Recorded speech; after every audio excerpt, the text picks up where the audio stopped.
Network, host of the African History Network show. I'm a talk show host, researcher, lecturer, writer, and historian.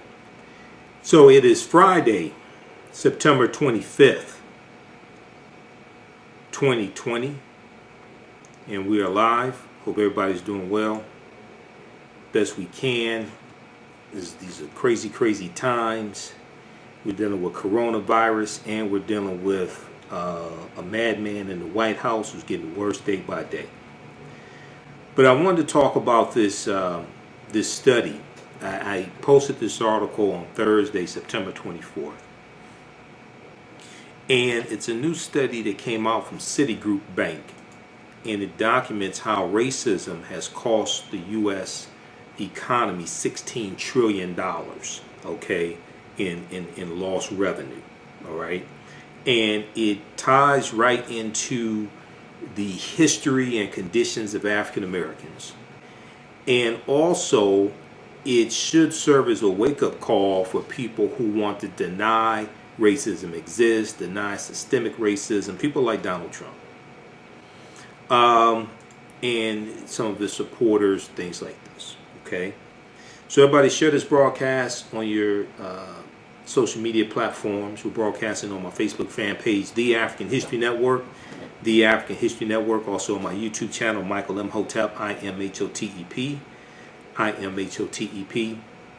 On YouTube, follow me on Facebook and YouTube. Turn on notifications so you know when we go live also. All right. Then African American business owners, post the name of your business here on the thread of the broadcast. We'll let you know how you can advertise with the African History Network. We have a few ad slots left. Current promotion: buy 1 month, get 2 months free. All right, so let's jump into this here. So I saw an article from CBSNews.com. I monitor about 35 different news sources on a daily basis. Even when I'm on the road, I do a lot of reading. If you look at the articles that I post on our Facebook fan page, The African History Network, The African History Network, you see they come from a variety of news sources. So I read articles from CBSNews.com, also Black Enterprise, and then also a good article from National Public Radio, NPR.org, dealing with this study. Well, if we look at the article from CBSNews.com, this is racism has cost the U.S. 16 trillion Citigroup fines, okay? And this is over the last 20 years. This isn't the last 200 years. This isn't since slavery ended. This is the last 20 years. So America could have been $16 trillion richer if not for inequities in education, housing, wages, and business investment between African Americans and white Americans over the past 20 years, new research concludes. Okay, we're looking at inequities in education, housing, wages, and business investment. Now, all this ties into policies, laws, okay, regulation, government. All this ties into this. Politics is the legal distribution of scarce wealth, power, and resources, and the writing of laws, statutes, ordinances, amendments, and treaties, their adoption, interpretation, and enforcement. This is what politics is. Politics is the legal distribution of scarce wealth, power, and resources, and the writing of laws, statutes, ordinances, amendments, and treaties, their adoption, interpretation, and enforcement. When we deal with racism, contrary to popular belief, and now politics impacts every aspect of our life, from the water we drink to the air we breathe to the food we eat.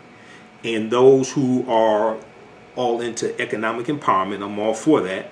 My degrees in business administration with a major in marketing. I taught entrepreneurship for 7 years, managed a business consulting company for 7 years, helped people start businesses, helped people get funding for business. I managed African American owned businesses where we had contracts with the city of Detroit, county of Wayne, and the state of Michigan. So I'm very familiar with city, county, and state government, getting contracts, keeping contracts. I'm familiar with the certification process, becoming a vendor for the state of Michigan, all of that stuff. Okay? So I understand how government shapes the economy that your business operates within.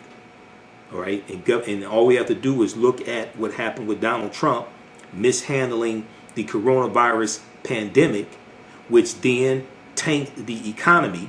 Second quarter of 2020, the GDP, gross domestic product, dropped 32.9%, which is a record drop. It's never dropped that much in history.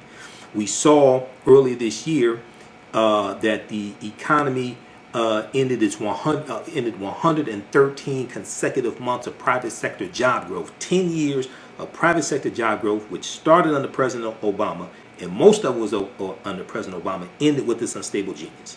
So I'm very familiar with how laws and policies and government shapes the economy that your African American owned business operates within, or that the businesses that we work for, the corporations that we work for, are impacted by the government. That's external. Okay, when you deal with a SWOT analysis, SWOT, strengths, weaknesses, opportunities, and threats, which was a chart created by the Boston Consulting Group.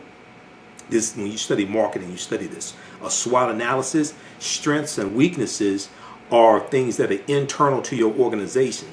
Opportunities and threats are factors external to your organization. The economy is one of those things that's external to your organization. All right, that's just a little background in business and marketing, etc.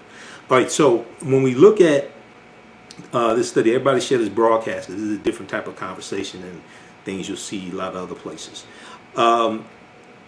America could have been $16 trillion richer if not for inequities in education, housing, wages, and business investment between African Americans and white Americans. Okay, so all this deals with policies, all this deals with regulations, government, etc., banking regulations, redlining, things like this.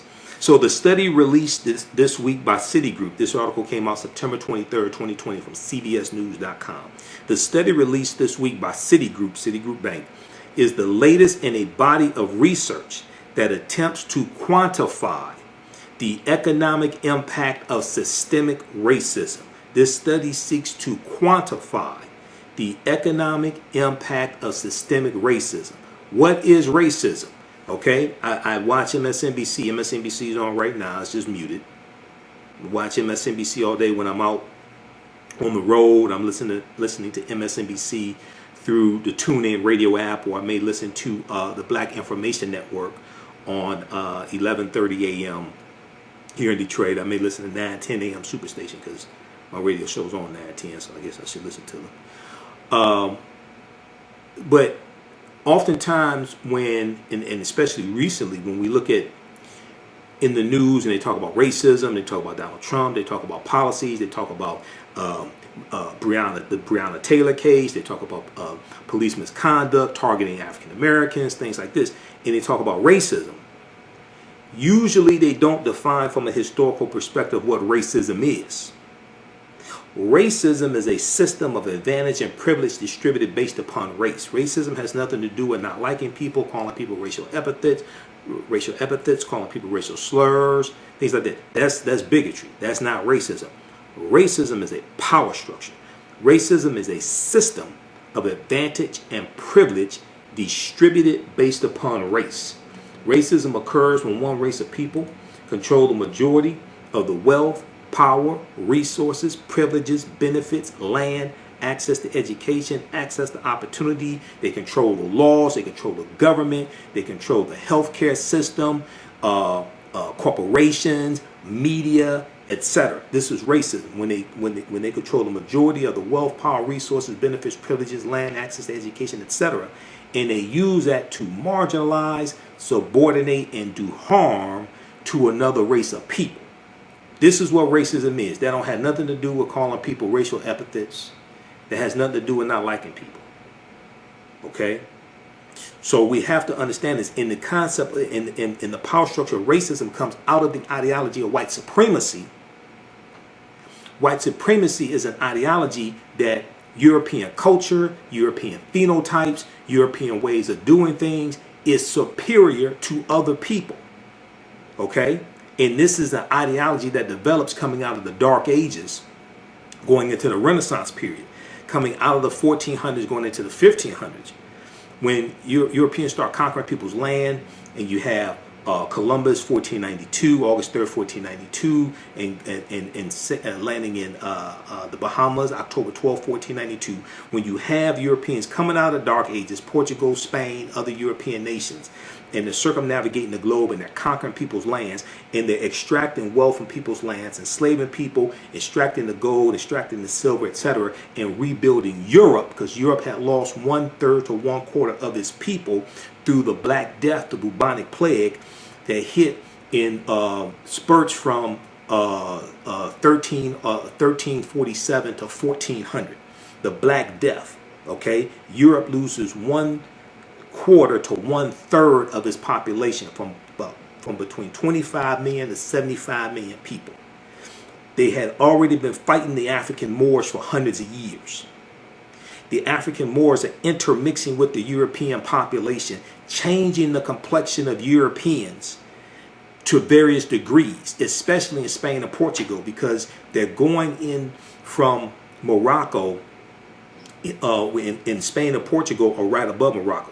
When they go in originally in 711 AD, even though there were already Africans in Europe, when they go in 711 AD, it's called the Iberian Peninsula. It's not Spain and Portugal. They're going into Spain, Portugal, France, Italy, Austria, Czechoslovakia, Germany, Sicily, going to Crete. They go into all these areas, and they're intermixing with the European population and changing the complexion of Europeans.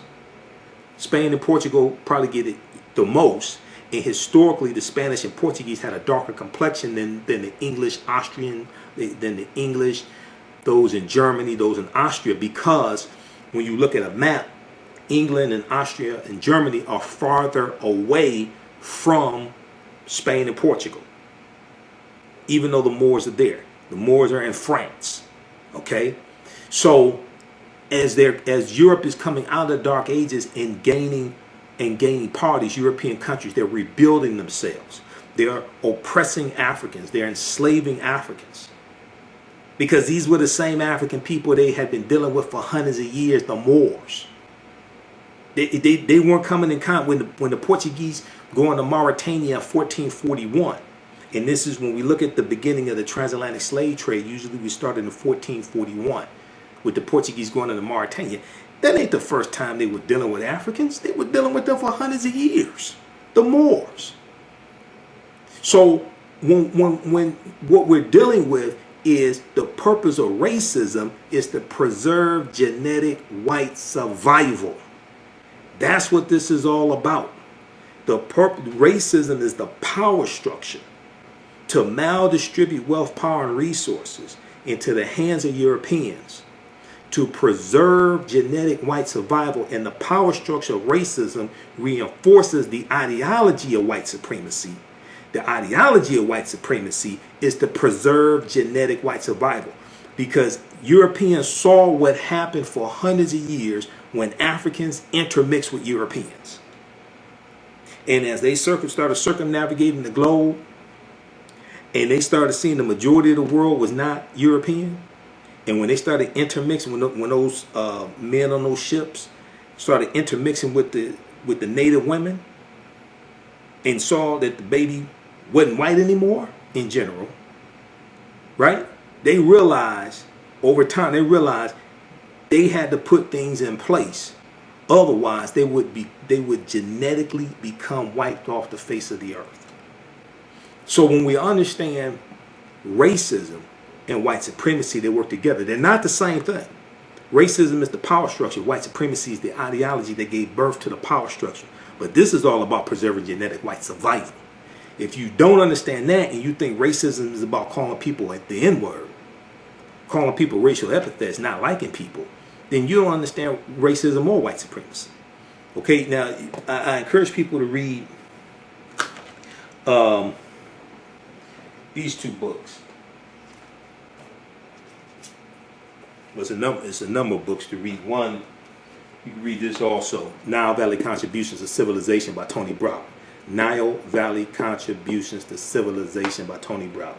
Browder's a brilliant brother, brilliant historian, archaeologist. He's a friend of mine. He's in Hidden Colors, and he's also in what's the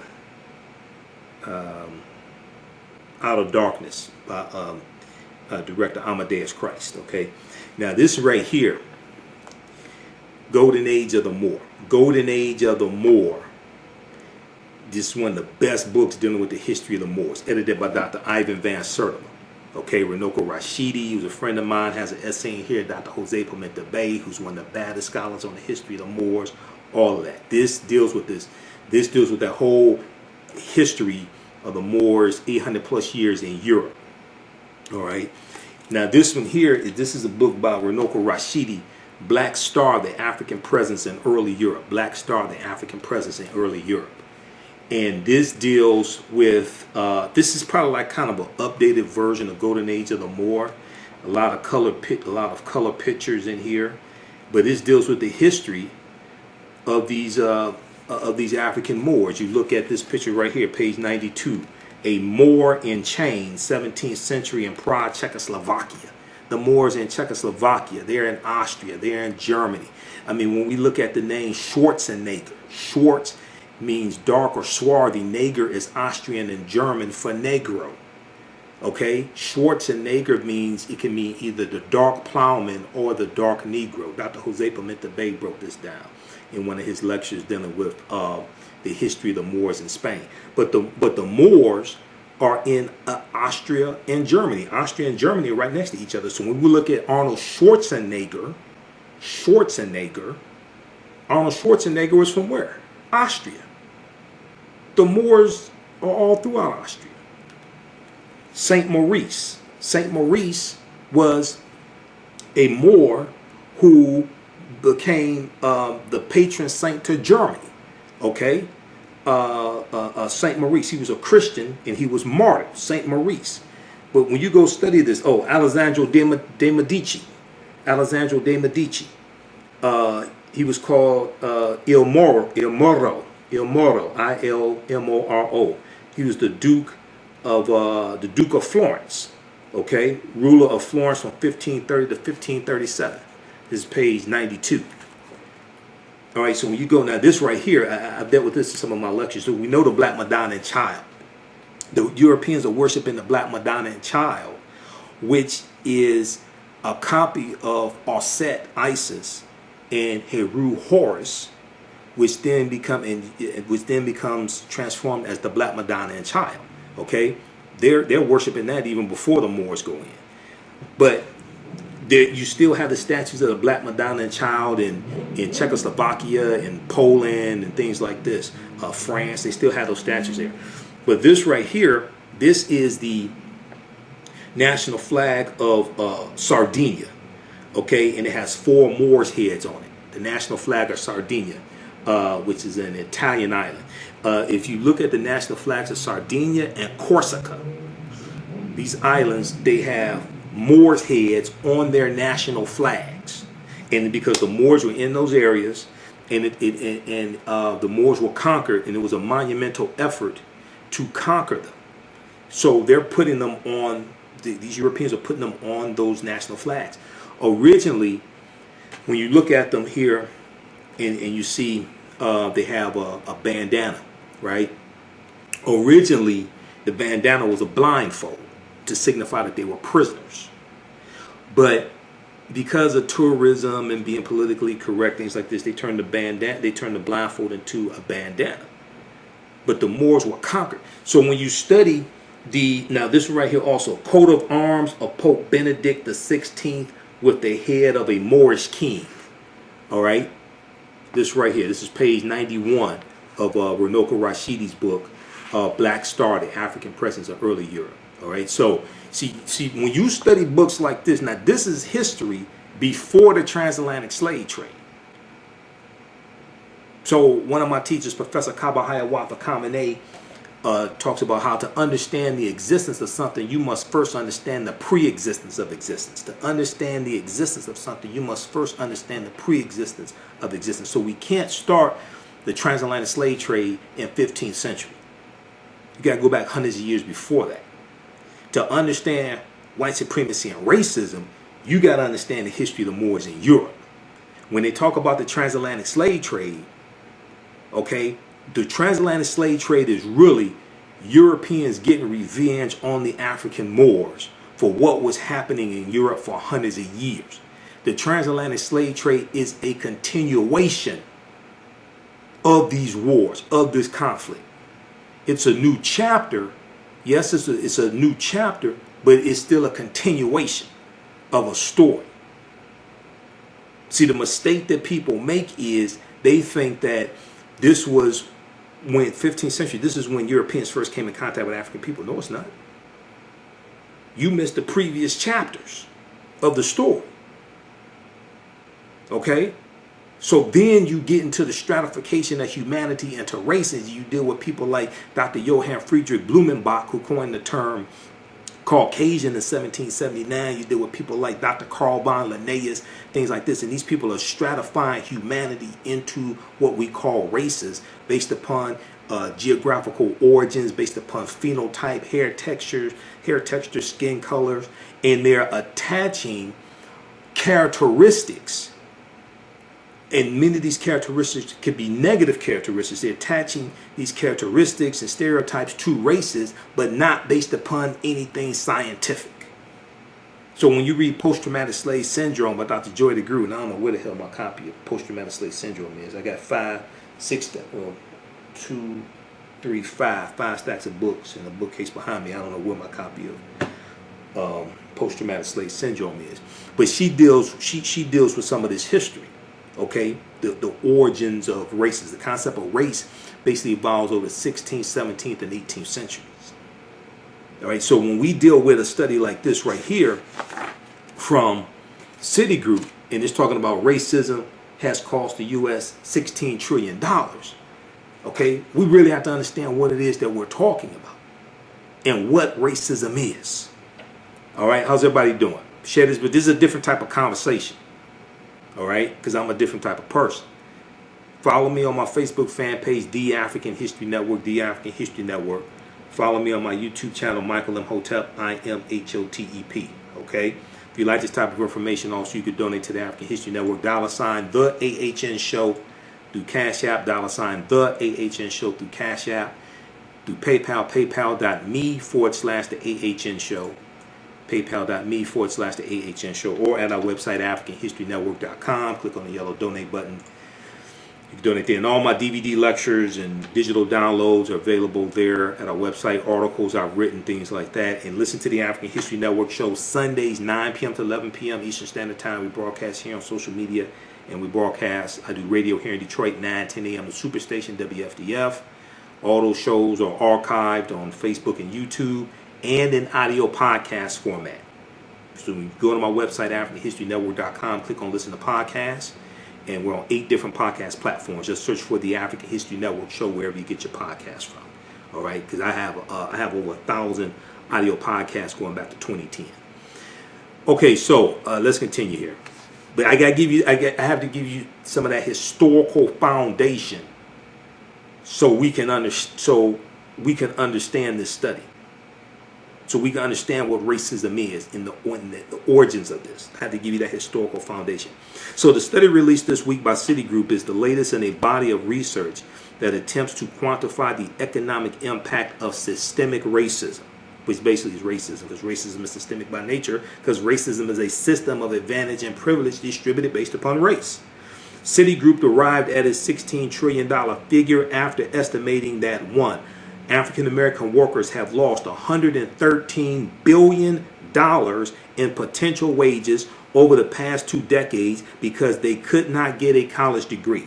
African American workers have lost $113 billion in potential wages over the past 2 decades. We're just looking at 20 years, from 2000 to 2020. We ain't looking at that. We're not looking at 246 years of slavery. We're not looking at 400 years. We're just looking at 20 years, okay? Black workers, African American workers have lost $113 billion in potential wages over the past 2 decades because they could not get a college degree, all right? So many of us are discriminated against, don't have the money to go to college, etc., may not have the grades to go, what have you. The housing market lost $218 billion in sales because African American applicants could not get home loans. So we're dealing with oftentimes redlining when it comes to getting home loans, not having collateral, not having enough credit, which deals with a lack of generational wealth, which is systemic. Okay, one of the things, if we look at, well, let's look at the next one. About $13 trillion in business revenue never flowed to the economy because black entrepreneurs could not access bank loans. About $13 trillion in business revenue never flowed into the economy because African American entrepreneurs could not access bank loans. So we just look at the pandemic protection program, the loans, the PPP loans, dealing with coronavirus, and how a lot of African American owned businesses were excluded from that, discriminated from that, didn't have the proper relationships with the banks, etc. Things like this are generational. Are you ready for a new black economy? Well, Happy, The Role of Economics in the Development of Civilization, is a brand new documentary that will set you on a new path of knowledge and enlightenment. The Happy film gives viewers a snapshot of our economic history from the dawn of civilization right up until today. The underlying theme of the film is the interrelationship between the three essential components of economics, politics, and culture. Happy brings together the brightest and most prolific minds in the fields of psychology, history, business, and politics, such as Dr. Leonard Jeffries, Professor James Small, Dr. Julian Malveaux, Dr. Zahi Hawass, and Jabari Osazi, and more. Together, they deliver a message of cooperative economics, financial independence, and a pride that we can all be inspired by.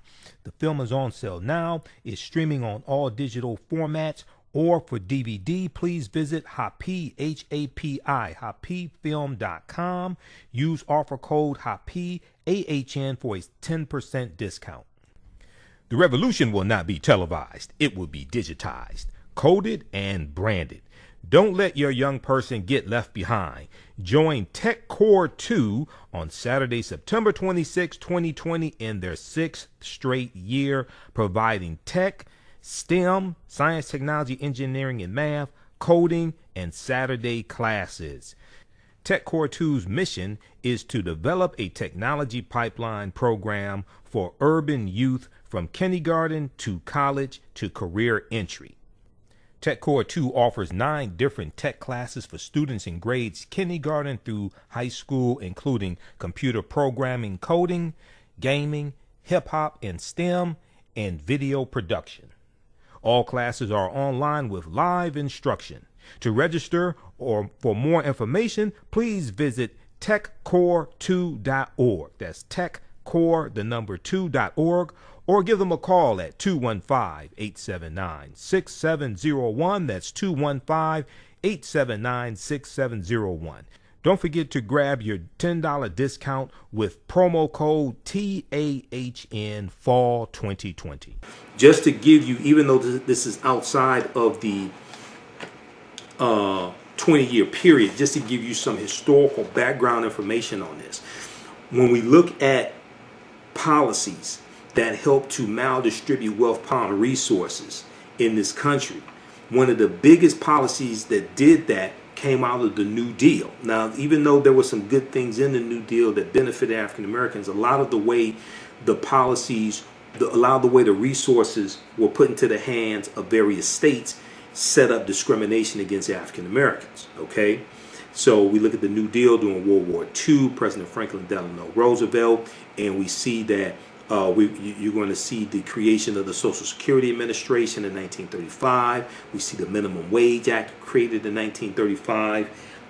If you read this book here, How White Folks Got So Rich, The Untold Story of American White Supremacy, this helps to break down in a concise book all those policies that help to maldistribute resources.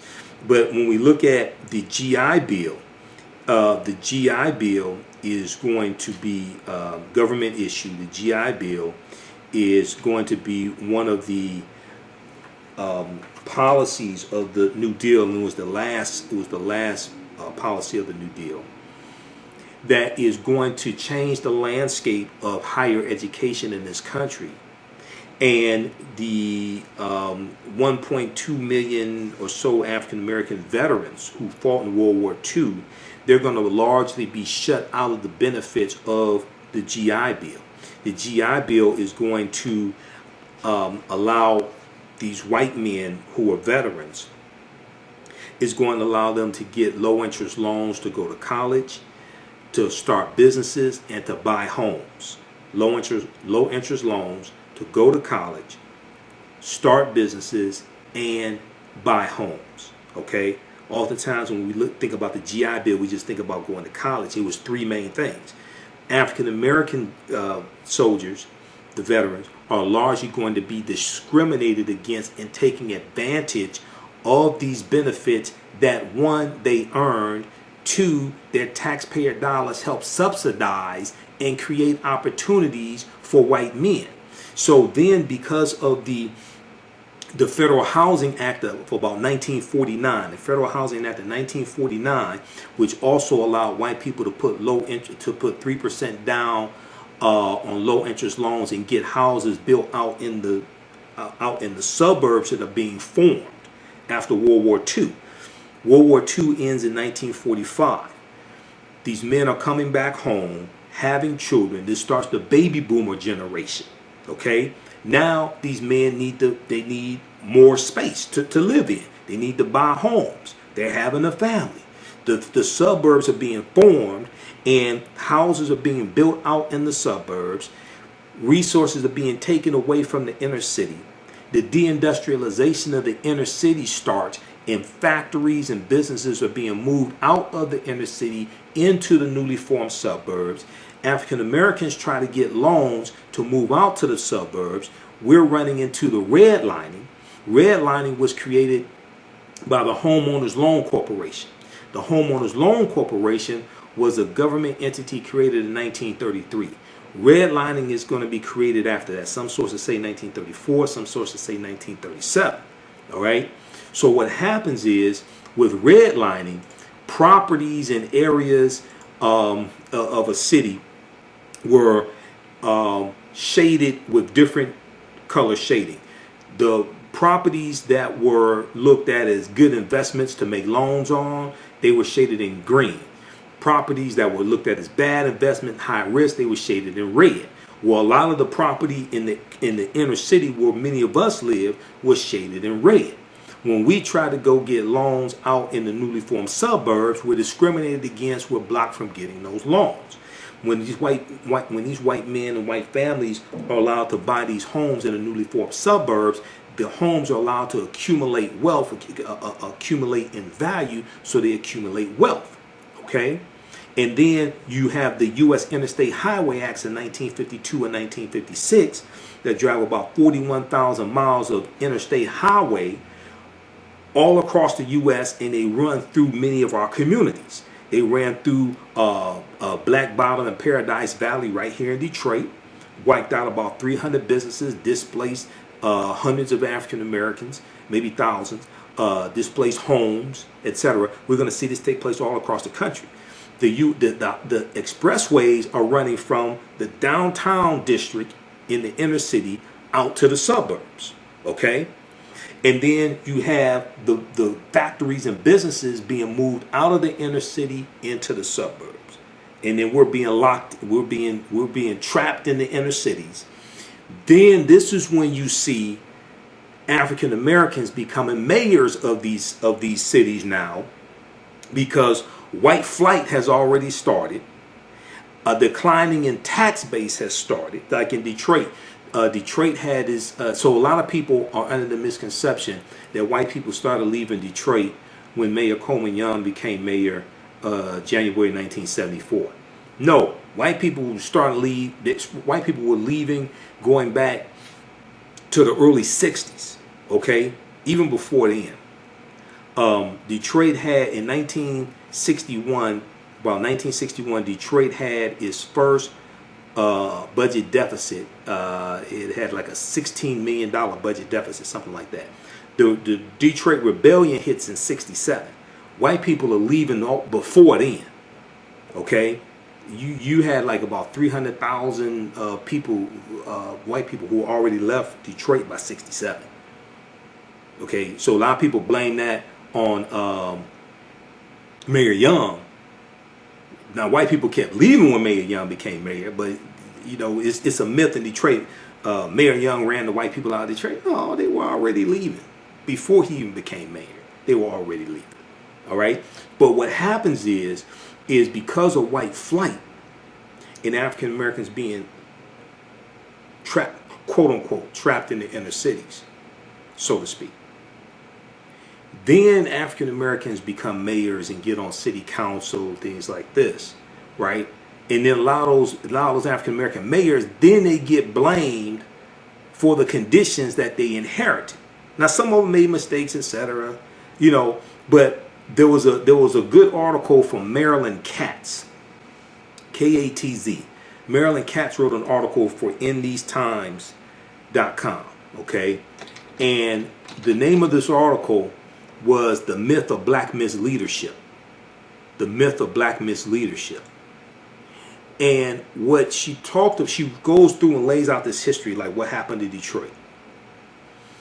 And the same thing that happened in Detroit happened to other major cities, with the white flight, African American mayors taking over, things like this. But she said that when these African American mayors took over these cities, okay, and African American city council members, things like this, those cities were already on life support. See, the myth is, it was because the cities were in those conditions because of black mayors. In general, no. The cities were on life support when they became mayor. And there was a declining, eroding tax base. And the factories and the corporations are moving out of the inner city. Okay? And then drugs move in, crack cocaine, things like this, even before crack heroin.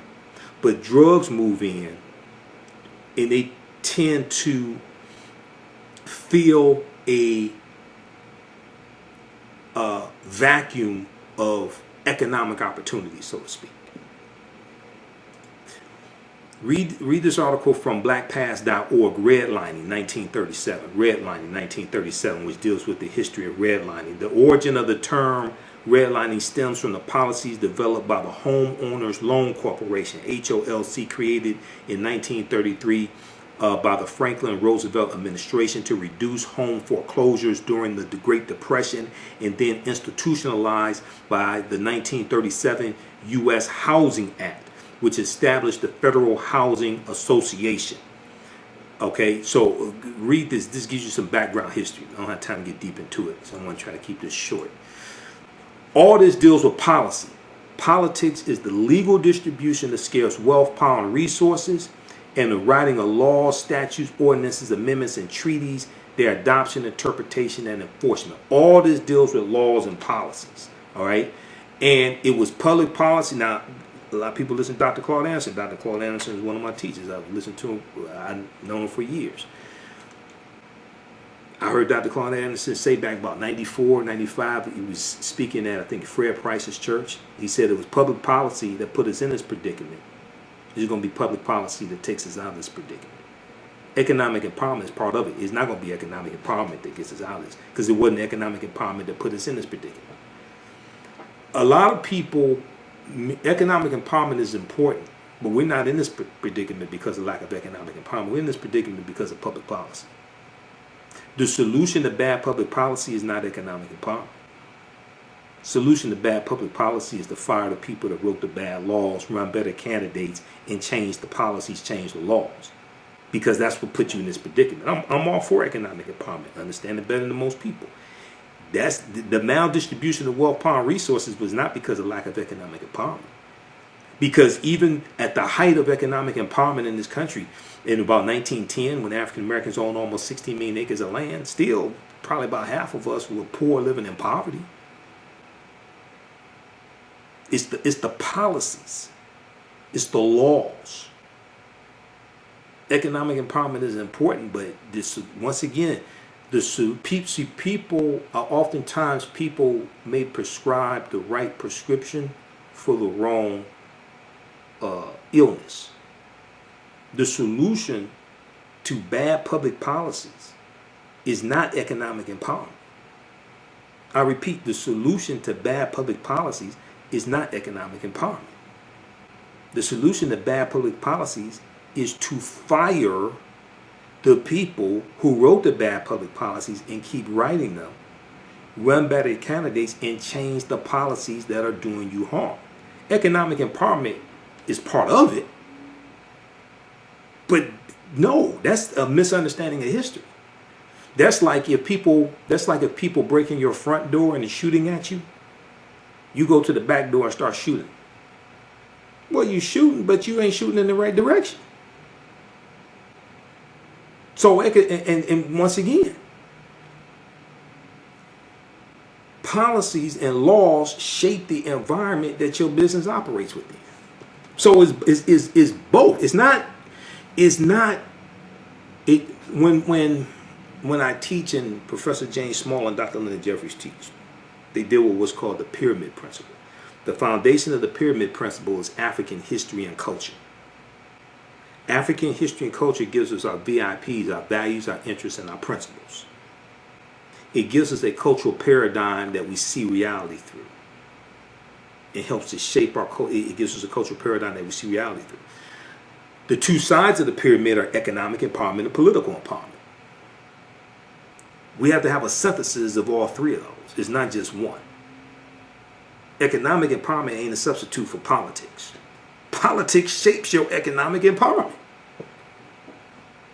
And then when you deal with businesses, right? Business structures are legal structures shaped by government.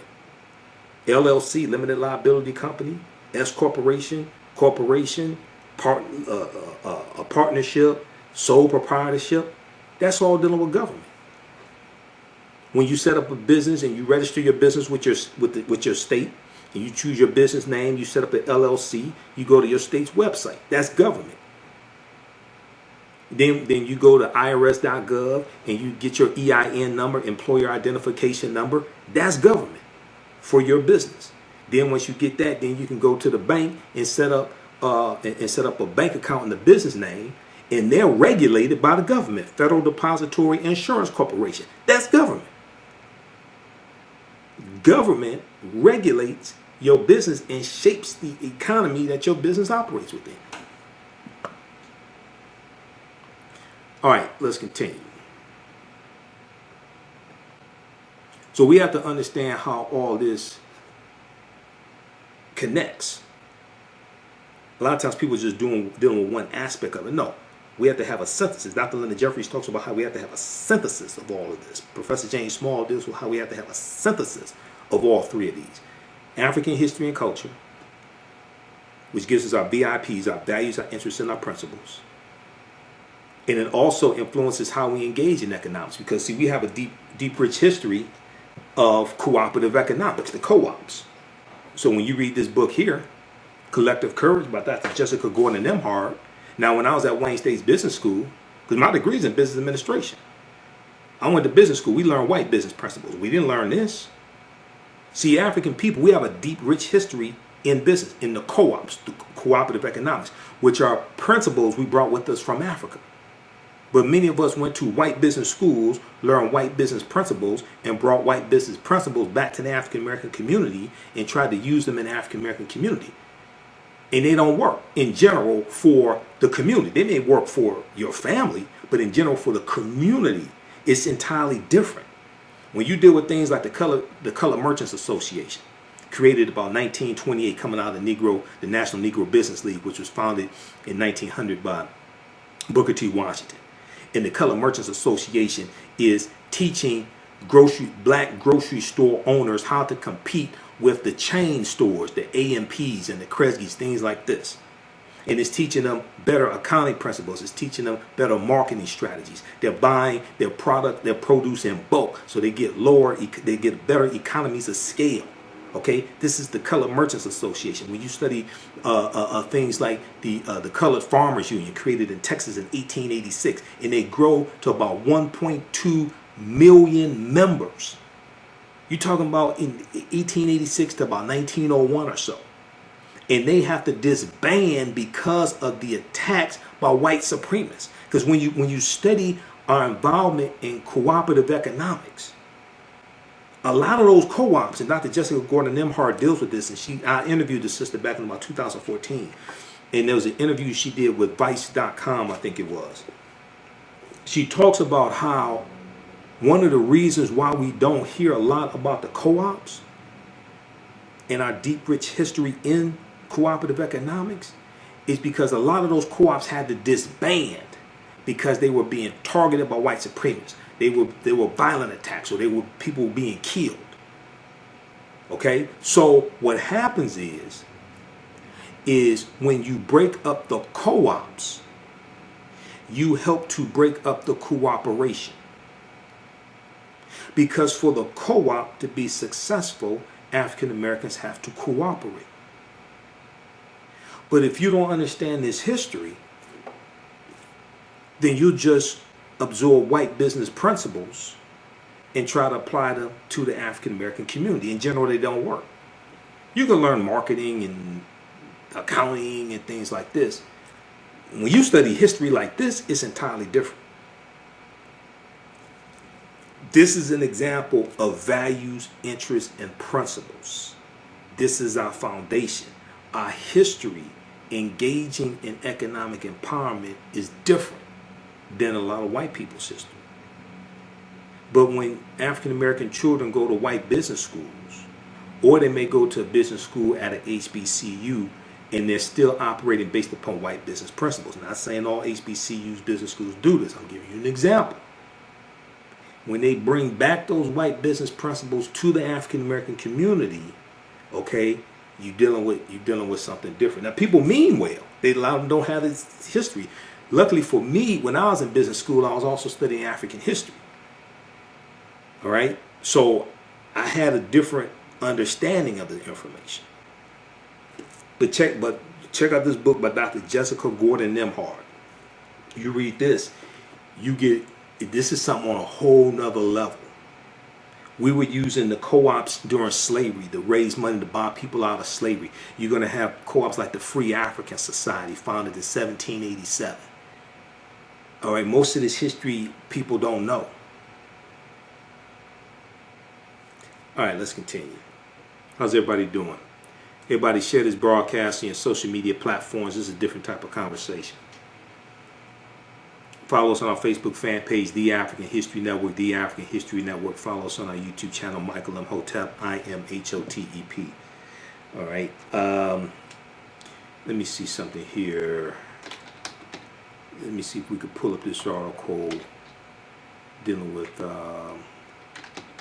cooperative economics by Dr. Jessica Gordon Nimhart. Was that Vice or Vox? Which one was that?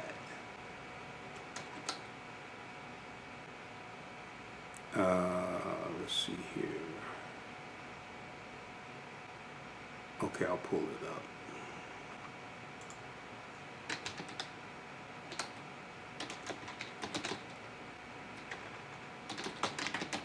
I need to interview that sister again. That sister's deep. All right.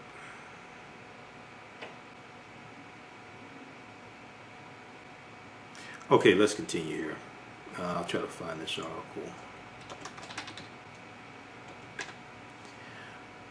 All right, so back to this article from CBS.com. Racism has cost the U.S. $16 trillion. Racism has cost the U.S. $16 trillion. Now, Donald Trump, when he was interviewed by Bob Woodward, at first he didn't want it. He denied that systemic racism existed. Then he said if it does exist, it doesn't exist as much as other countries, things like this. He still downplayed the significance of systemic racism, just like he played down or downplayed the severity of the coronavirus. Okay, so I guess he wants to keep it on the down low. Is he like a big fan of R. Kelly or something? I don't know what that's about. How black co-ops can fight institutional racism. This is an interview with Dr. Jessica Gordon-Nemhard. How black co-ops can fight institutional racism. We talked with Dr. Jessica Gordon-Nemhard, an expert on cooperative economics, about the ways that blacks can join together through a capitalistic enterprise and create social change. We'll post I think this is the right, this is the right article.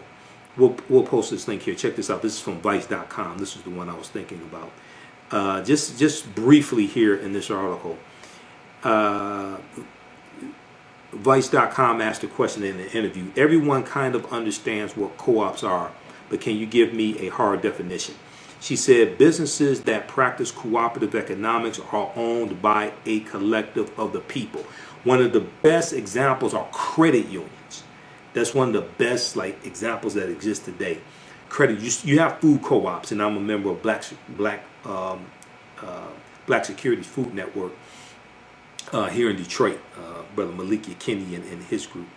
But credit unions, the members are owners. The people who have accounts with credit unions, they're members. They're owners of the credit union also. Businesses that practice cooperative economics are owned by a collective of people. The important part is that the people are not owning it for the purpose of making a profit, but for the purpose of satisfying a need or addressing a problem. Satisfying a need or addressing a problem. Another unique piece is the democratic governing structure. Everybody who owns it has one vote regardless of how much money they put into it. If you choose to put more money into that enterprise, that's your choice, and you can get a return. But your ability to make the decisions for the enterprise are equal to anyone else's. It's a way to democratize and make more grassroots ownership possible. All right. Now, let me see. Okay, so she talks about satisfying a need as opposed to making money. She was asked the question: how do co-ops function in a capitalistic system? How do co-ops function in a capitalistic system? All right. She said, we have examples all over the world, and sometimes how that looks is it's a small enterprise that allows smaller individuals to compete. She said, take a group like Land of Lakes, which is one of the largest agricultural corporations. So Land of Lakes, like Land of Lakes butter.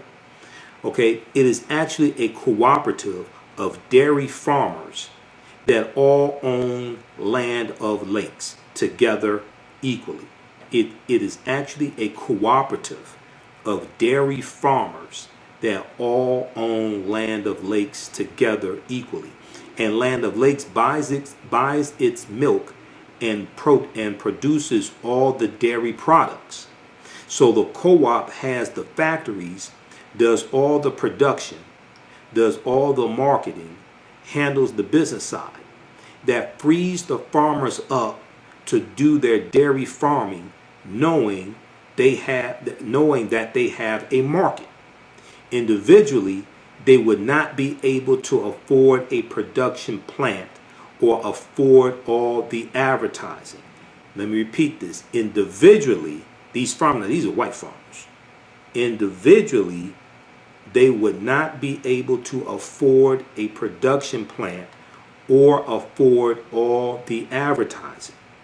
But owning it all together, the individual farmers can now afford to compete. So we have a history of cooperative economics. Cooperative economics is not black capitalism. That's something different. But a lot of people don't know that this history exists. Okay? So she was asked the question, what role has cooperative economics played in black communities in the U.S.? What role has cooperative economics played in black communities in the U.S.? So she said, African Americans have engaged in some form of collective economics throughout our entire history in America. Okay, now she's probably talking about slavery because we've been here at least 51,700 years. And this was our land stolen from us. So when you read The First Americans Were Africans, Documented Evidence by my friend Dr. David Imhotep, and his new book should be out any week now. I have to email me a few days ago. I had to get back in touch with him. This book documents the African presence in South America, Central America, and North America, going back at least 56,000 years ago in South America, but at least 51,700 years ago in the land that we call the United States of America, specifically in South Carolina, the Khoisan, who come from Southern Africa and who are the ancestors of the Anu and the Twa, the short-statured Africans. Okay, they go all around the world, but they were here. We African people were here in this land before Native Americans, the people who we call Native Americans, even came into existence. Okay, that's a whole nother conversation. But even though we were here going back at least 51,700 years ago, and you have Asians who come to this land around 3000 BC, the Asians and the Africans intermix, and their offspring are who we call Native Americans. And when you look at old black and white photographs of Native Americans, these are usually a darker skinned people. Okay, even though all that took place, that does not mean the transatlantic slave trade did not happen. The transatlantic slave trade happens also. You have to understand the chronology of like the last 50,000 years of history. Okay, so to understand the existence of something, you must first understand the pre-existence of existence. So going back to this article from Vice.com, then we'll go back to the one from CBS News. African Americans have engaged in some form of collective economics throughout our entire history in America.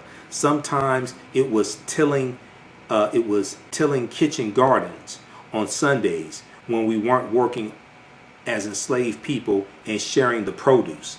Sometimes it was putting in dues to bury loved ones. Okay, because you're going to have these benevolent societies that are going to raise money to bury loved ones and things like this. You're going to have some societies that raise money to buy people out of slavery.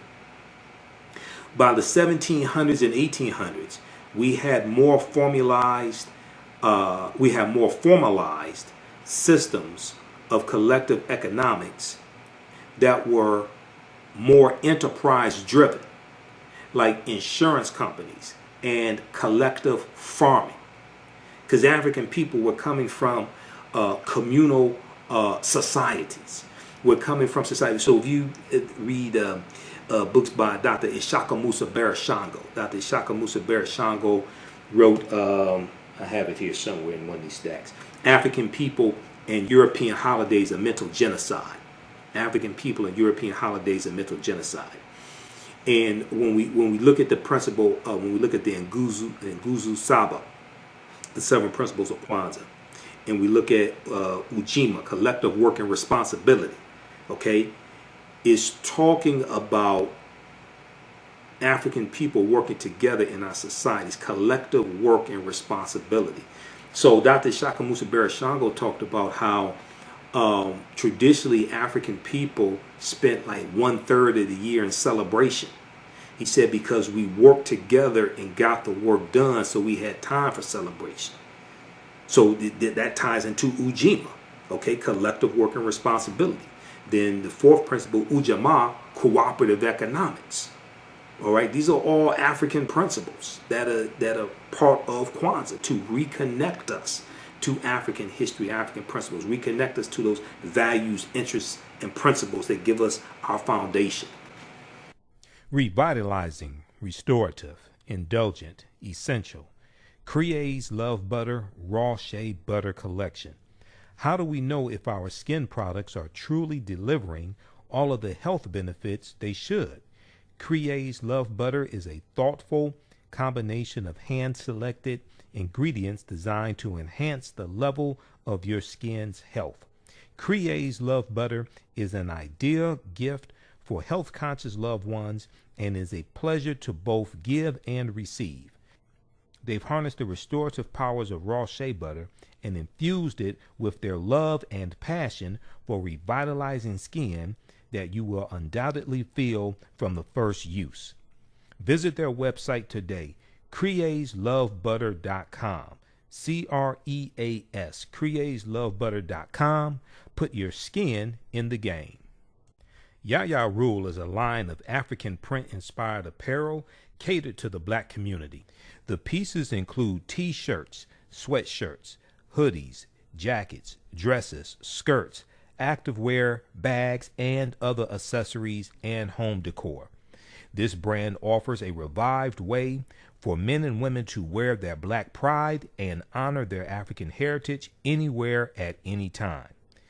This apparel line is for anyone, whether you are working in the corporate world, are an entrepreneur, or an artist. Their selection will allow you to casually let your pride shine or dress it up as wanted. It is for those who have already embraced African fabrics and for those who are just getting introduced to them. Reclaim and experience a part of our culture with rich and colorful African prints. The clothing line and the accessories are available right now starting at $17.99. For more information on the new items and accessories, visit yayarule.com. So by the 1700s and 1800s, we have more formalized systems of collective economics that were more enterprise driven, like insurance companies and collective farming. Eventually, we had collective grocery stores, credit unions, and health care. Grocery stores. Now, I live in Detroit. Now, I don't know about anybody else around the country, right? All the black people I know eat every day, or at least try to eat every day, want to eat every day. I don't know what y'all do around the country, okay? If we can't figure out how to have collective grocery stores, when that is part of our history, then I don't know what the hell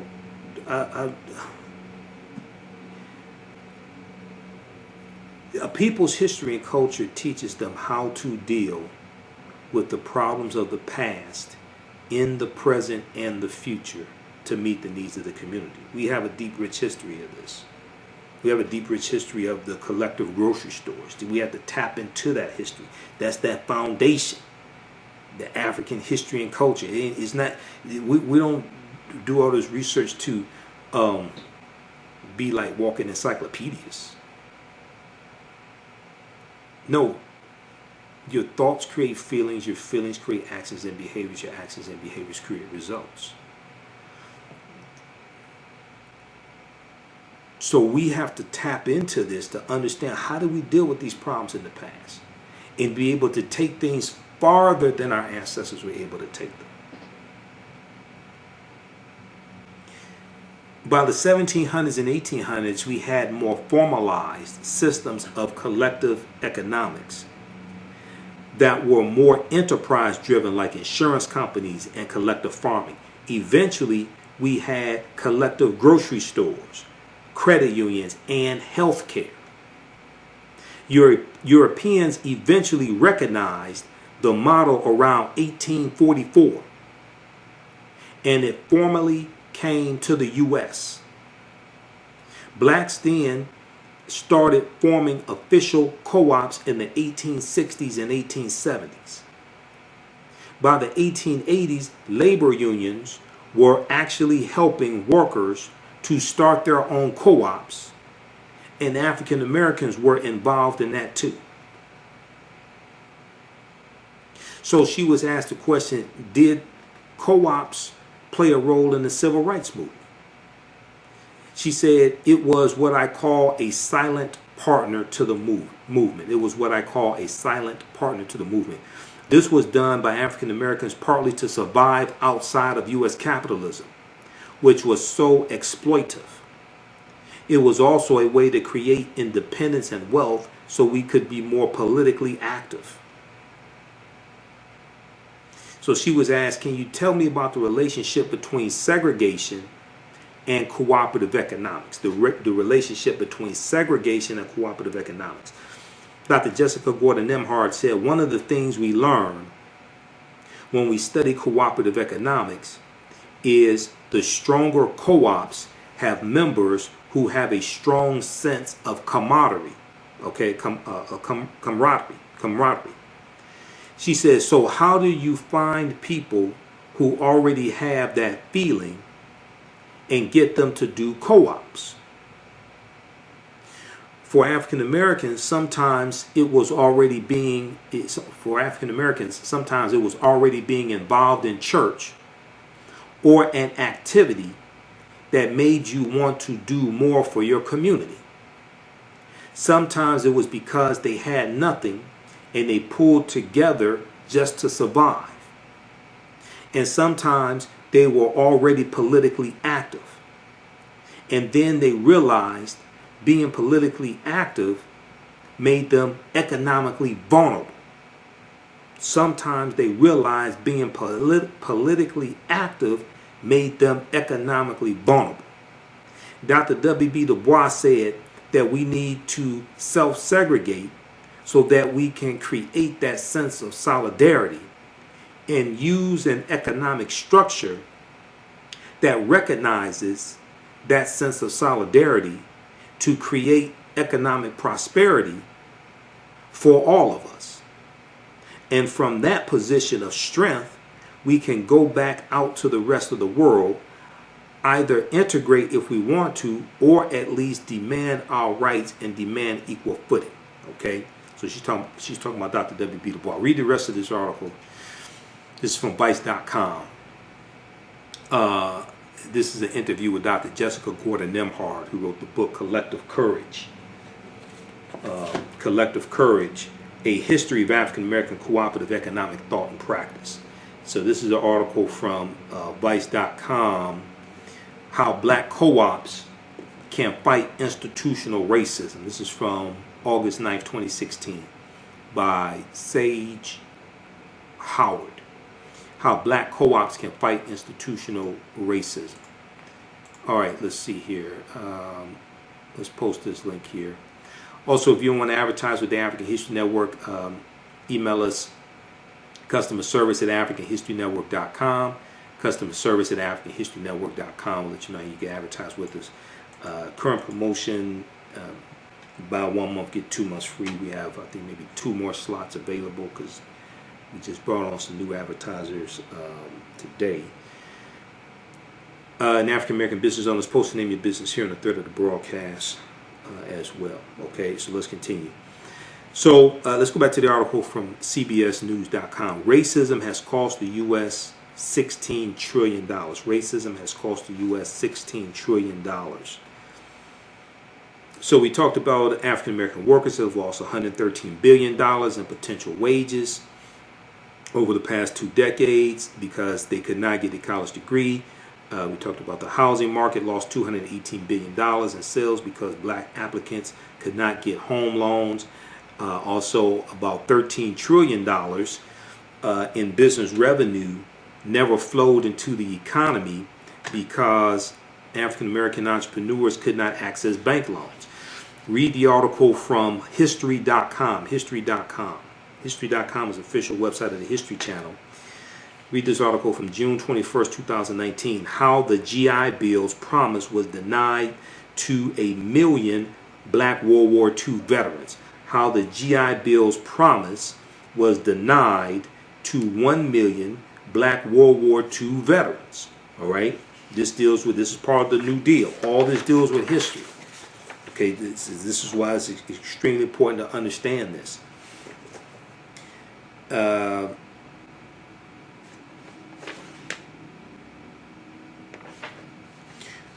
When it talks about the GI Bill's effect on black veterans, just to give you some background information on this, this is page 2 of this article. From the start, black veterans had trouble securing the GI Bill's benefits. Some could not access benefits because they had not been given an honorable discharge from the military, and a much larger number of African American veterans were discharged dishonorably than their white counterparts. Veterans who did qualify could not find facilities that delivered on the GI Bill's promise. African American veterans in a vocational training program at a segregated high school in Indianapolis were unable to participate in activities related to plumbing, electricity, and printing because adequate equipment was only available to white students. Simple intimidation kept others from enjoying the GI Bill benefits. In 1947, for example, a crowd hurled rocks or threw rocks at African American veterans as they moved into a Chicago housing development. Thousands of African American veterans were attacked in the years following World War II, and some were singled out and lynched.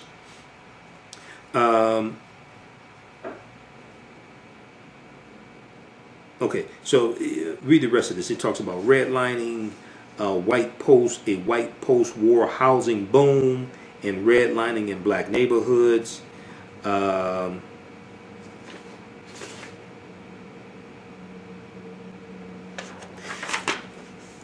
GI Bill and the racial wealth gap. The GI Bill and the racial wealth gap. The original GI Bill ended in July 1956.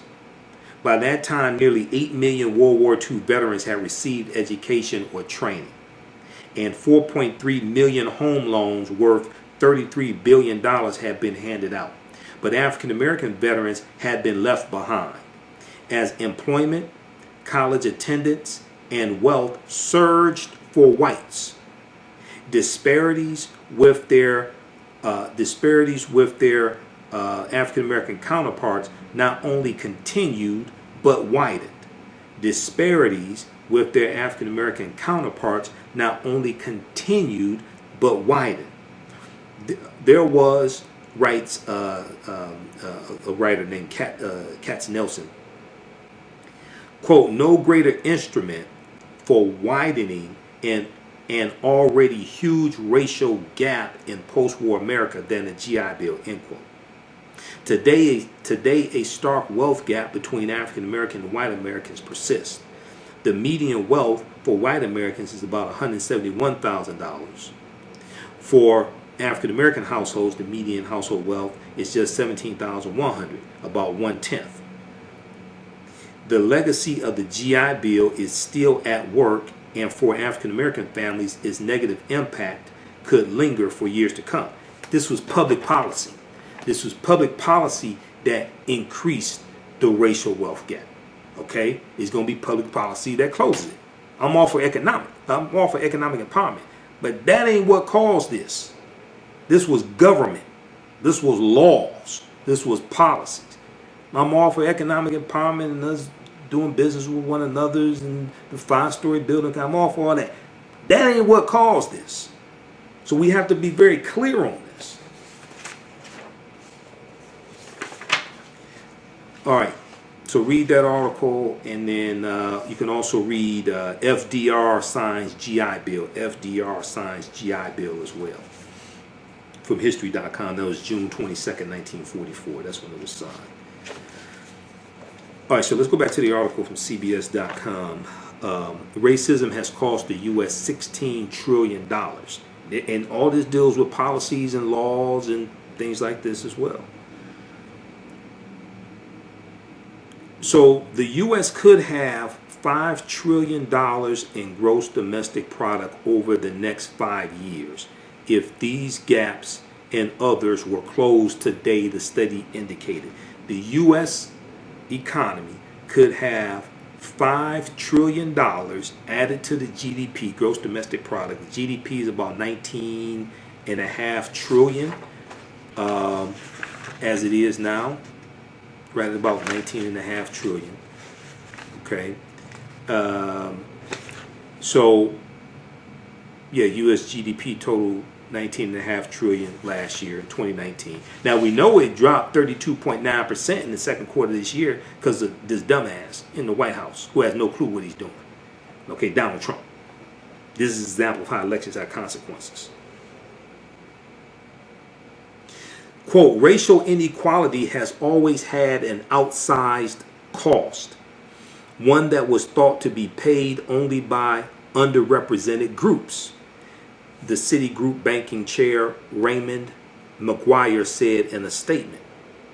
He went on to say, quote, What this report underscores is that this tariff is levied on all of us, end quote. What this report underscores is that this tariff is levied on all of us. So this deals with how everybody pays the cost of racism because of the loss in the economic impact on the economy. $16 trillion lost. Federal Reserve data show that white households' net worth grew 43% to $61,200. They must be talking about average net worth because that's not the median net worth.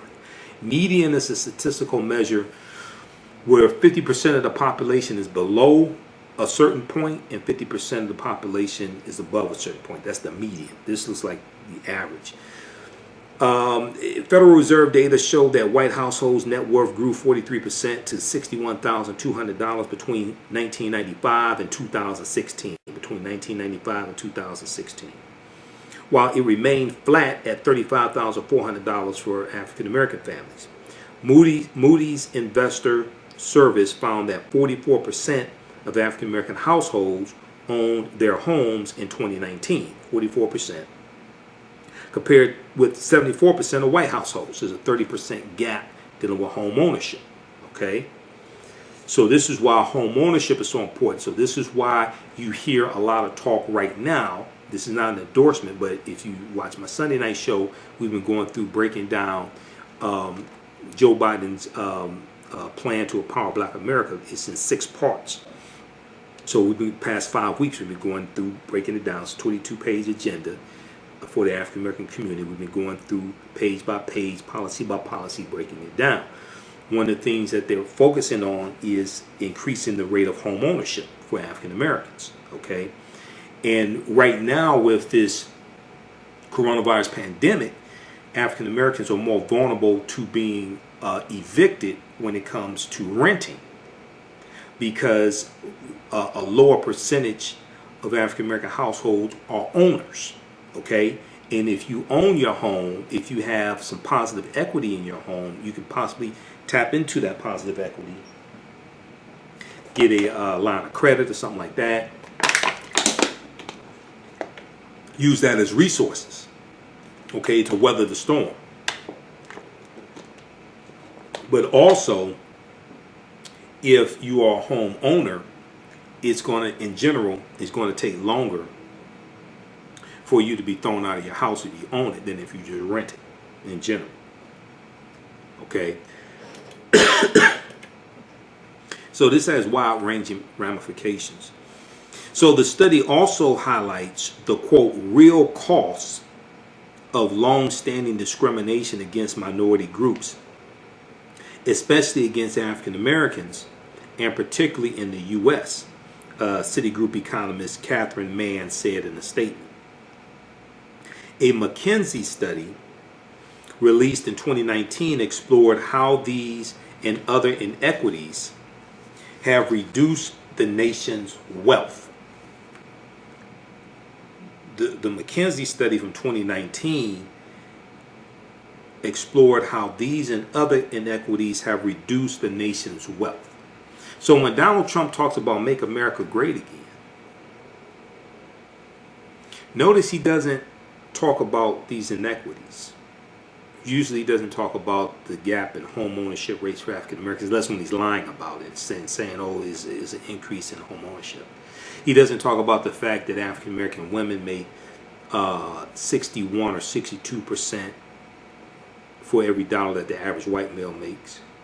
It'll take the average African American woman loses almost $1 million in lost earnings over her working career. If we look at the article from blackenterprise.com, Black Enterprise has an article dealing with this. And the average African American woman loses, it'll take from, when they look at from age, the average African American woman would have, it takes her 20 months to make the same amount of money that the average white male makes in 12 months. This is what Black Women's Equal Pay Day is all about.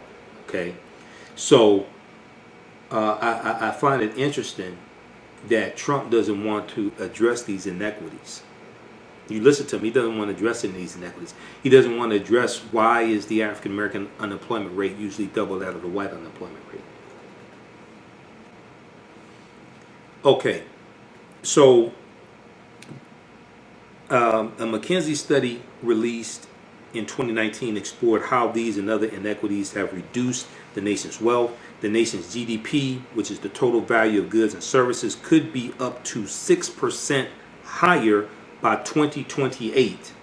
Could be up to 6% higher by 2028 if the racial wealth gap is closed. The consulting firm concluded.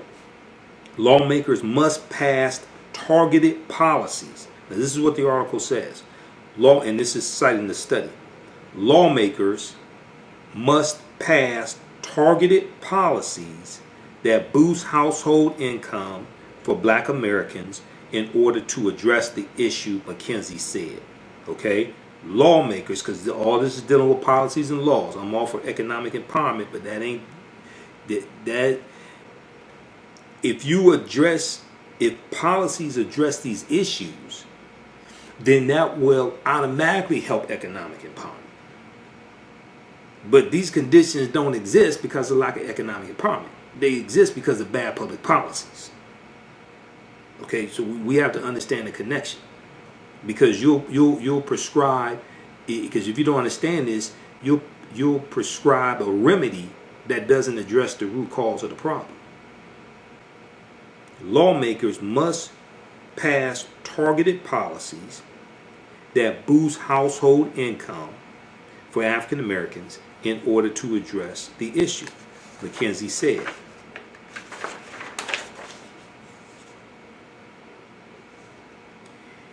Quote, the country has over $1 trillion to gain from the effort, end quote.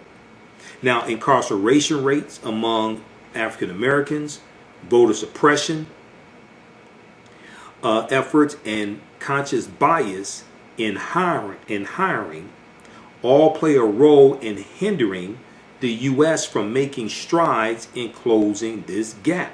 So it's showing the impact that racism, implicit bias, and things like this is having on America, how it is harming America. Some people will go along with racism because they think it just benefits them. It's showing how this is harming everybody in lost revenue for the economy. Separately, the financial giant Citigroup on Wednesday said it would direct $1 billion toward helping closing the racial wealth gap, including investing $550 million over the next 3 years in encouraging home ownership for people of color. All right. I hope most of it's going to African Americans. All right. Another $50 million will go toward capital investments for African American entrepreneurs. Another $50 million, will go toward capital investments for African American entrepreneurs. All right, now if we look quickly here at the article from NPR.org, National Public Radio, cost of racism, U.S. economy lost $16 trillion because of discrimination, bank says, September 23rd, 2020. They lay out some of the things they lay out. They lay out 4 key racial gaps between African Americans and white Americans. $13 trillion lost in potential business revenue because of discriminatory lending to African American entrepreneurs, with an estimated 6.1 million jobs not generated as a result. An estimated 6.1 million jobs not generated as a result. Now, at the beginning, I talked about how racism is a system of advantage and privilege distributed based upon race. Okay? What this shows is how if you are fair and if you level the playing field, how this will benefit the economy overall. an estimated 6.1 million jobs not generated as a result. Next, 2.7 trillion in income lost because of disparities in wages suffered by African Americans. $2.7 trillion in income lost because of disparities in wages by African Americans. Because if we have more disposable income, we're going to spend it. We'll spend it with African American owned businesses. Most of it, with 97% of our dollars, we spend with people that don't look like us. But it will also help the overall economy. That helps the stock market. It helps the balance sheets, the profit margins of corporations, etc. All right.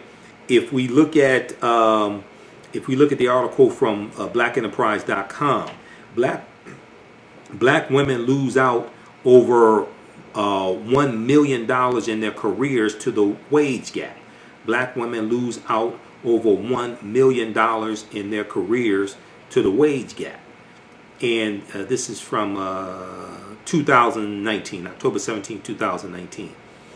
And they talk about how at this time African American women make 61 cents for every dollar that the average white male makes. But they also deal with how even at the PhD level, how African American women only make 60 cents for every dollar that their white male counterparts make. Okay, and they're dealing with this huge, how the average African American woman loses almost $1 million in her working working career from age. They look at from like about age in her 40-year career. Okay, they're looking from age 20 to about age 60. A black woman will lose out on $946,120 over a 40-year career if she continues to make 61 cents on the dollar that every white man makes due to the wage gap analysis by the National Women's Law Center shows. And we see African American men make about 79 cents for every dollar that the average white male makes. If we go back to the article from NPR.org, $218 billion lost over the past 2 decades because of discrimination in providing housing credit. $218 billion lost over the past 2 decades because of discrimination in providing housing credit. And then 90 billion to 113 billion in lifetime income lost from discrimination in accessing higher education. We talked about that in the article from CBS.com. Okay, lost income from discrimination in accessing higher education. So what this shows is how racism is hurting everybody, and it's going to be policies, laws and policies that address this. Okay, I'm all for economic empowerment, but that ain't what caused this. Gain knowledge in minutes with Blacklist Ed. Blacklist Ed is an app that provides insightful summaries of books pertaining to the Black experience. As Black people, we know the importance of reading books to discover our incredible contributions to world history, to uplift our self-esteem, and to empower ourselves for our relentless fight for social justice. Unfortunately, with our busy lives, it feels like there is never enough time to read a book. Fortunately, there's a solution. With Blacklist Ed, their app provides key insights from best-selling books about the Black experience, therefore saving you time, increasing your knowledge, and empowering yourself through inspirational and actionable ideas. You can read or listen on the go. Start your free trial today by going to blacklisted.com. That's black without the C, BLAK. Or you can download the Blacklist Ed app from the App Store or Google Play. Blacklist Ed, empower yourself. September is Life Insurance Awareness Month, and Yolanda Spivey at Michael Whitney and Associates wants you to know that this is the best time right now to shop for life insurance. There are many plans available that fit everyone's budget and lifestyle. Right now, due to COVID-19, some companies are not requiring any medical exams to qualify. Leave your loved ones a will and not a bill. Contact Yolanda Spivey today at 1-833-289-2525. That's 1-833-BUY-BLACK, BLAK. Also visit mwhitney.com. That's mwhitney.com. You can email her at life@mwhitney.com, and also visit her website, theblackinsurancenetwork.com, theblackinsurancenetwork.com. Leave your loved ones a will and not a bill. Look at let's see, I think it was one of the, oh yeah, this right here. One of the policies that needs to be looked at and incorporated, and on my Sunday night show we'll go through Biden's plan. He has a lot of good things in his plan. I've read it 3 times. It addresses redlining, addresses increasing the percentage of African American homeowners. There's a lot of good things. It deals with environmental justice, criminal justice reform. There's a lot of good things in it, and it's much better than Donald Trump's anti-black agenda also. So you can compare the two if you like. One of the policies that needs to be revisited and actually implemented is the results of the Kerner Commission report from 1968. The National Advisory Commission on Civil Disorders, which was commissioned, it was announced July 28, 1967 by President Lyndon Johnson. And this was designed to address the rebellions that were taking place across the country.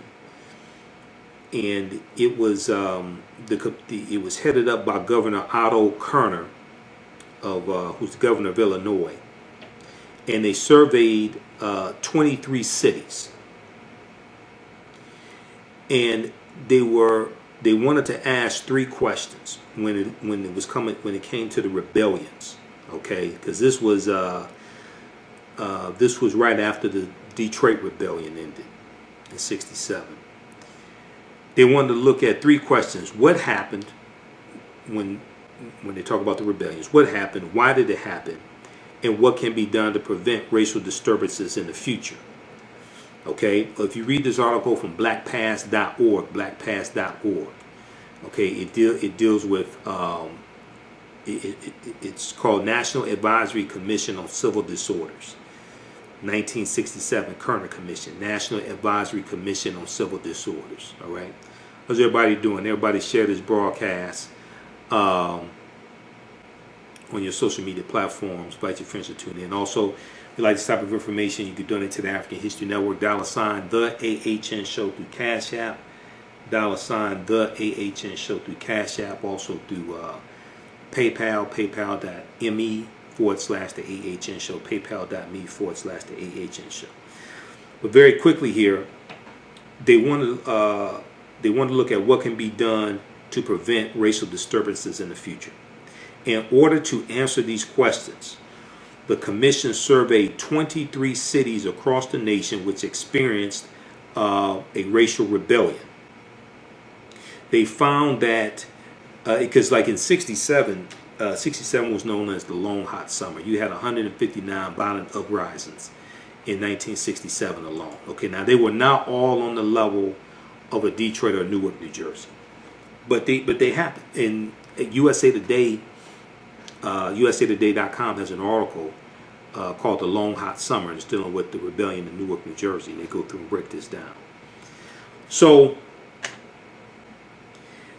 they looked at 23 cities that had rebellions, okay, to analyze what happened and why did it happen, and what could happen to keep these disturbances, keep these rebellions from taking place. So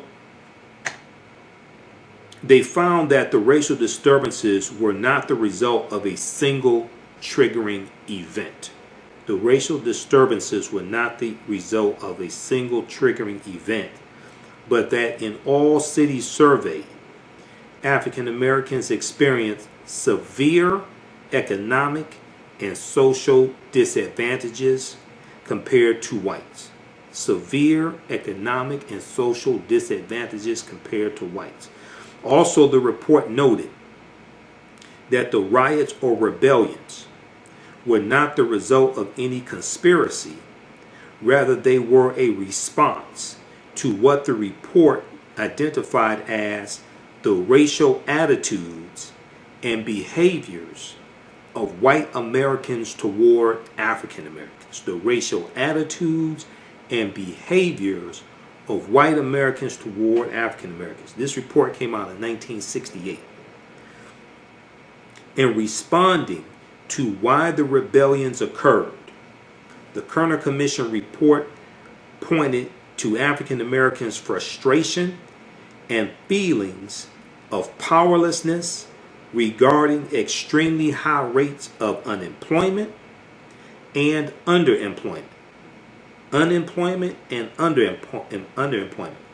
Poverty, police brutality, and inadequate public services. The report continued that a largely poor black population was confined to the central cities while a predominantly white population moved out, and that the racism of white Americans was, quote, essentially responsible for the explosive mixture, end quote, leading to the uprisings. The racism of white Americans was, quote, essentially responsible for the explosive mixture, end quote, leading to the uprisings. Now, answering the question, what can be done to prevent this in the future? The Kerner Commission report suggested that the federal government intervene to improve housing, improve education, improve employment opportunities, and social services for African Americans. Also, to dismantle discriminatory practices in education. Dismantle discriminatory practices in education, employment, the police force, and criminal court systems. Now, when we look at the report from Citigroup, the report from Citigroup is talking about over the last 20 years, $16 trillion lost to the U.S. economy because of inequities in education, housing, wages, and business investments in the African American community. Okay, so when we look at the Kerner Commission report from '68, and they're showing what's causing the rebellions, is not just impacting African Americans, is a loss overall. All of America hurt. All of America is impacted by racism. As long as racism is depicted as just hurting those black people over there that we don't want to come over here, we don't get the full perspective of how it's actually negatively impacting America.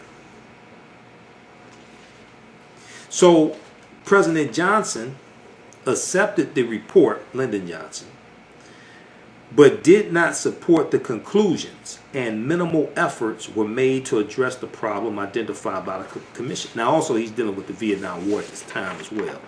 And the Vietnam War is taking attention, a lot of attention away from the civil rights movement. 1967, March of 1967, Dr. King was interviewed for 26 minutes by NBC News, and it's on NBC News' YouTube channel. It's an excellent interview. It's called something like Beyond Civil Rights, Black Power, because Black Power was the next logical step in the civil rights movement. And the Black Power movement basically comes out of SNCC, Student Nonviolent Coordinating Committee, in 1966. And if you watch the interview that I did with Dr. Hassan Kwame Jeffries, who's a nephew of Dr. Leonard Jeffries, he's an associate professor of history at Ohio State University. And he was also on the advisory board that put together this study here that everybody should download and use. Everybody should download this, use this with your children, use this with your children's teachers, schools, etc. Teaching Hard History American Slavery, Teaching Hard History American Slavery from the Southern Poverty Law Center. This study documents how the history of slavery is being incorrectly taught in our schools, and it gives all different types of recommendations to better correctly teach the history of slavery. Now, Donald Trump needs to read this, okay? Because we saw, if you saw my Sunday night show, we talked about how Donald Trump is attacking the New York Times 1619 project, even though the 1619 project is flawed, and I talked about that. Go watch my Sunday night show from September 20th, 2020. 1619 project is flawed, but it should not be attacked by a sitting president. If you read the article from AtlantaBlackStar.com, our youth will be taught to love America. Trump vows to restore patriotic education in schools to counter the narrative that nation is wicked and racist. Okay, he doesn't want to deal with the history of slavery. He doesn't want to talk about slavery, anything like that. And he wants to attack the 1619 project. He threatened to, in California, he threatened to defund the school districts in California that are using the 1619 project to teach students, because there's a curriculum around the 1619 project also. Okay, so check that out and listen to the Sunday night show as well.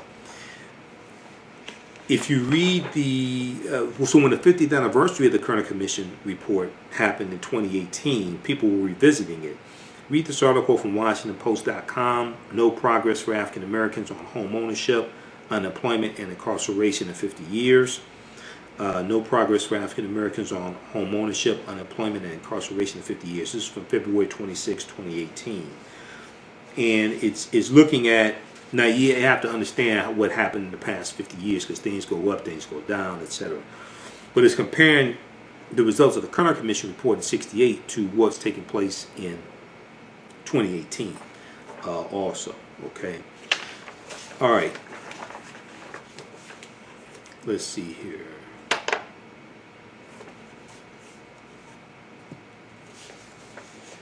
All right, just a minute here.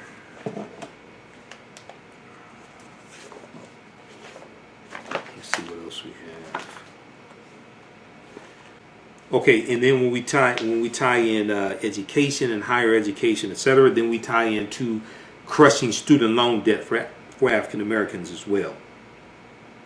If we read their article from CBSNews.com, November 15th, 2019, student loan debt weighs heavier on black borrowers. Fed says Federal Reserve student loan debt weighs heavier on black borrowers. So when you have presidential candidates and those in the U.S. Senate and House of Representatives talking about student loan forgiveness, that's huge for African Americans. That will help to relieve a lot of debt from African Americans, African American families, increase our credit ratings. Okay, so we could buy a home at a lower interest rate, buy a car at a lower interest rate, buy property at a lower interest rate. Okay, so read that article on. Time to get deep into that. I've talked about that before.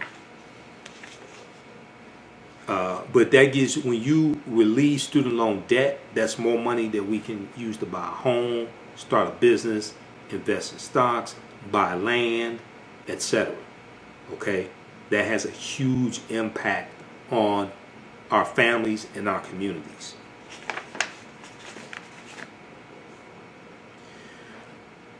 All right, so we're going to wrap it up with that. That's enough. Follow me on my Facebook fan page, The African History Network, The African History Network, and also my YouTube channel, Michael Imhotep, IMHOTEP. Follow me on Instagram, Michael Imhotep on Instagram, and The AHN Show, The AHN Show on Twitter. Okay? African American business owners, email us at customerservice@africanhistorynetwork.com. Customerservice@africanhistorynetwork.com. We'll let you know how you can advertise with the African History Network, a current promotion. Buy 1 month, get 2 months free. We have a couple more slots left for that. Okay. And you've seen some of the interviews I've done dealing with the film Hapi, the role of economic development in African civilization. Speaking of Dr. Leonard Jeffries and Professor James Small, these are two of my teachers. They're in this film. Are you ready for the new black economy? Well, Happy is a brand new documentary that will set you on a path of knowledge and enlightenment. The Happy film gives viewers a snapshot of our economic history from the dawn of civilization right up until today. Happy brings together the brightest and most prolific minds in the fields of psychology, history, business, and politics. Professor James Small, Dr. Leonard Jeffries, Dr. Julian Malveaux. Together they deliver a message of cooperative economics, financial independence, and a pride that we can all be inspired by. It's on sale now is streaming on all digital formats, or for DVD, please visit the website happyfilm.com, H-A-P-I, happyfilm.com. Use offer code HAPPY, AHN for 10% off, H-A-P-I, AHN for 10% off.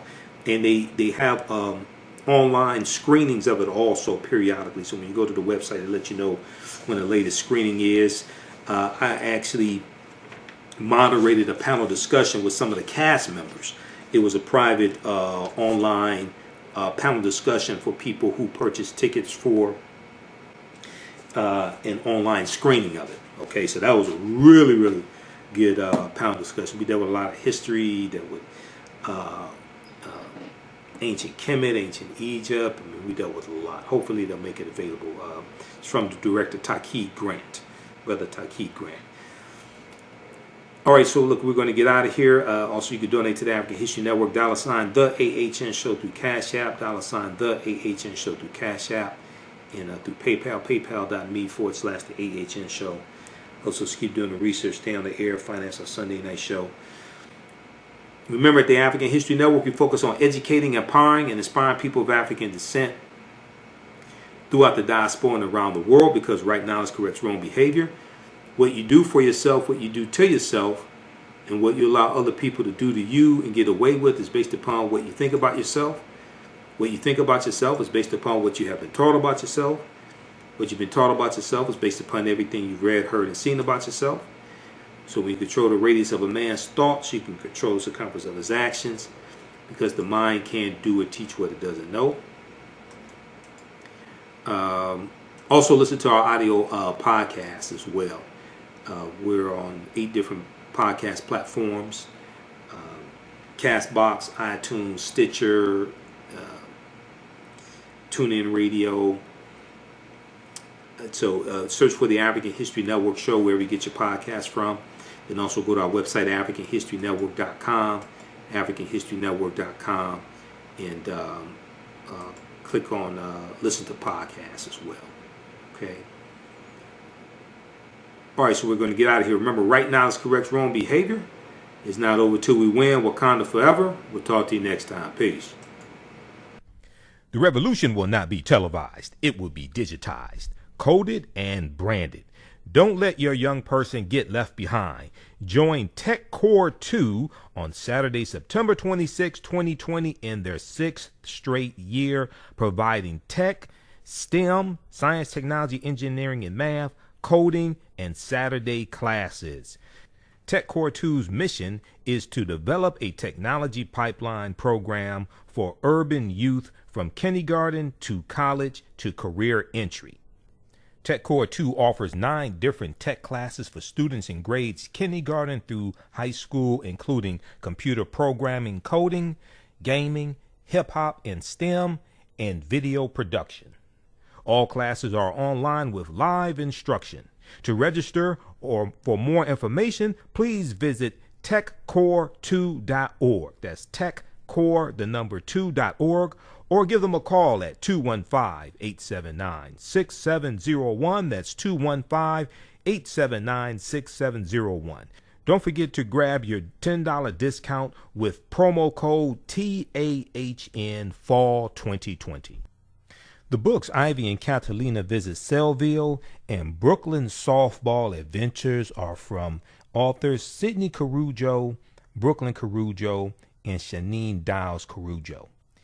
In Ivy and Catalina Visit Sellville, readers will join Ivy and Catalina as they tour the small town of Sellville with their grandparents to learn about the world of science. The girls will learn about the structures and functions of the cell. This book provides great analogies that make learning about the cell easy for kids. The book Brooklyn Softball Adventures takes readers on the journey with Brooklyn through her first 2 seasons of playing softball. Through facing adversity, Brooklyn and her teammates build their confidence and learn to love the game. The book encourages children to try new things and never accept defeat. Ivy and Catalina Visit Sellville is by Sidney Carujo and Shanine Dials Carujo. And Brooklyn's Softball Adventures is by Brooklyn Carujo and Shanine Dials Carujo. Both books are available right now at Amazon.com, BarnesandNoble.com, BooksAMillion.com, and Target.com. Are you ready for a new black economy? Well, Happy, the Role of Economics in the Development of Civilization is a brand new documentary that will set you on a new path of knowledge and enlightenment. The Happy film gives viewers a snapshot of our economic history from the dawn of civilization right up until today. The underlying theme of the film is the interrelationship between the 3 essential components of economics, politics, and culture. Happy brings together the brightest and most prolific minds in the fields of psychology, history, business, and politics, such as Dr. Leonard Jeffries, Professor James Small, Dr. Julian Malveaux, Dr. Zahi Hawass, and Jabari Osazi, and more. Together, they deliver a message of cooperative economics, financial independence, and a pride that we can all be inspired by. The film is on sale now. It's streaming on all digital formats. Or for DVD, please visit Happy, H-A-P-I, happyfilm.com. Use offer code HAPPY, AHN for a 10%